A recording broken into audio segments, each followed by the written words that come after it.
Joshua 1, verses 9, talks about when Moses was 120 years old. Can you believe it? 120 years old. And he has appointed Joshua as a new leader.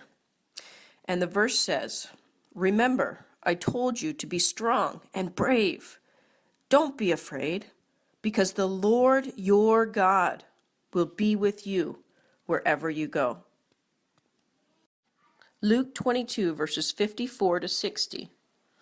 This verse is talking about Peter and Jesus, and Peter was a friend of Jesus.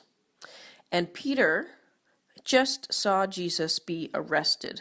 So the verse says, "They arrested Jesus and took him to the house of the high priest. Peter followed Jesus.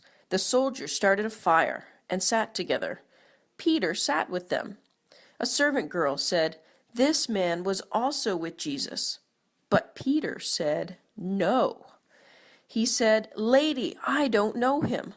Later, someone else saw Peter and said, 'You are also one of them.' But Peter said, 'Man, I am not.' Then another man said, 'It is true. I'm sure this man was with him, because he is from Galilee.' But Peter said, 'Man, I don't know what you are talking about.'"